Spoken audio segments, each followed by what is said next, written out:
Hi, welcome back to EST Online. Today, we're focusing on one word, consider, and the verb consider. I need to consider, how do we continue this idea? We often use a question word.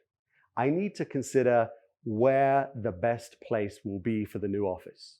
I need to consider who we should hire. I need to consider what to do next. Or you can use whether if it's a yes or no result. We need to consider whether to move office. We need to consider whether to hire this person. We need to consider whether to follow this plan. So you've got a few choices. Whether to is a yes, no, or what, where, who, why, when, and then a complete clause. This is the great way to use the word consider. All right, thanks for joining me. I hope you can practice that next time. It's a really common verb we use in English, and unfortunately, a lot of people have difficulty.